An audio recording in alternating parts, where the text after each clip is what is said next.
Hi everyone, my name is Isaac Mitchell and welcome to my presentation on communication in 1998.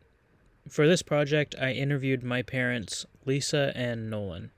I was born in 1998, I'm 25 right now, and in 1998 my dad was 24 and my mom was 22. In 1998, Bill Clinton was the president, the number one movie in the world was Titanic, the number two movie in the world was Armageddon with Bruce Willis. Some popular music artists were Cher, Celine Dion, and Run DMC. Seinfeld had just ended, and Harrison Ford was voted the sexiest man alive. Some of the non-electronic forms of communication that were used in 1998 by my parents were mail and in-person conversations.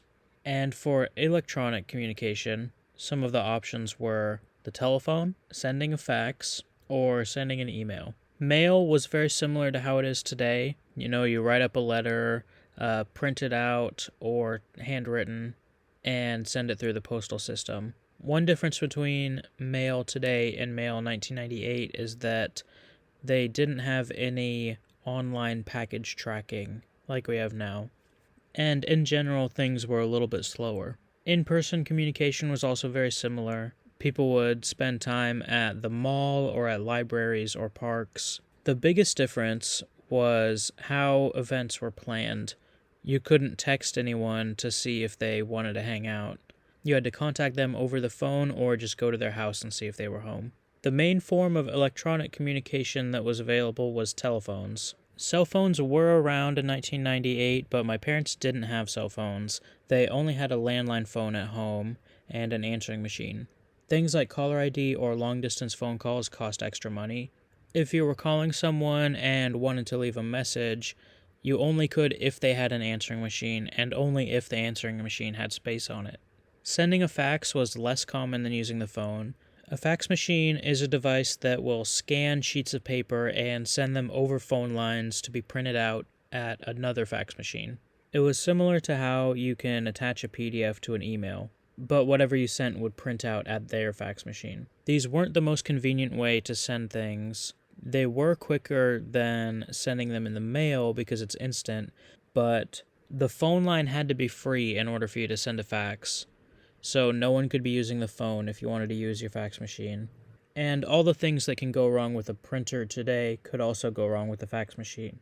Their machine could be out of ink or out of paper or any number of things that could go wrong to make your fax not send. Email was around in 1998, but it was much less common than it is today. In 1997, there were 10 million people worldwide who had email addresses. Today, it's over 4 billion. Computers were less common and more expensive. The average price of a home computer in 1998 was about $1,000, which is close to $2,000 when you count for inflation. Versus today, you could buy a Chromebook for $100 or a cheap laptop for $300 or $400. They had dial-up internet, which was internet that had to use a phone line.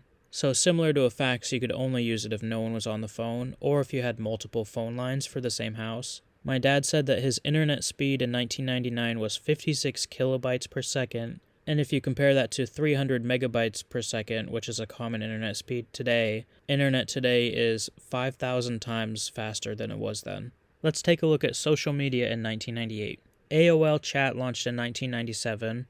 My parents didn't use AOL Chat, but it was one of the first social media sites. 1998 was 6 years before the launch of Facebook in 2004, 8 years before the launch of Twitter, and 16 years before the launch of Musical.ly, which is now TikTok. During my interviews with them, I asked my parents their views on modern forms of communication, and these are some of their thoughts. My dad said that, for better or for worse, everyone's connected now. He said the mediums we have for communication are much better and faster now, but there's an unspoken expectation that if you message someone, they should reply quickly. And he said that expectations to respond quickly can be overwhelming. He said, "The old man in me thinks it would be good to have some time during the day when you don't have to worry about responding to calls, texts, tweets, posts, etc." My mom said that some of the pros are that you can talk to anyone at any time and stay connected. And some of the cons are social media can be surface level or fake, and people are projecting an image and competing online with other people's images. Thanks for listening. Bye.